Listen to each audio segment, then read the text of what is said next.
बानियान, ईमान ने हाँ कर दी। कौन ईमान? ईमान जिसके लिए हम फंसी का रिश्ता लेके गए थे। अभी उसकी अम्मी का फोन आया था, वो लोग कल आएंगे, ईमान को भी साथ लेके आएंगे।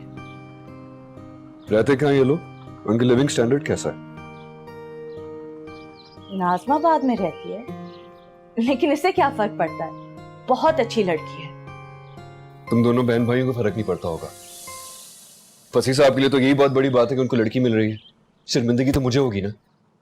एक अच्छी लड़की है, हसीन है, खूबसूरत है, आपको क्यों शर्मिंदगी होगी? खूबसूरत, हसीन, पता नहीं तुम दोनों बहन भाइयों के लिए हुस्न का क्या मेयार है।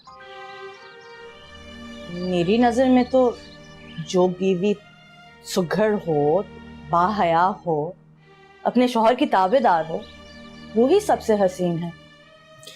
अगर तुमने अपने दिल में ही मन घड़त मेयार बना लिया तो मैं क्या कर सकता हूँ? तो फिर आपका क्या ख्याल है, बीवी को कैसे होना चाहिए? हसमुख, चंचल, जिसे देखते ही जिंदगी से प्यार हो जाए।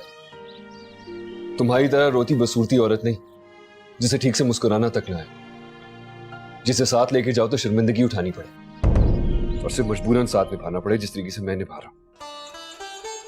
खूबसूरत,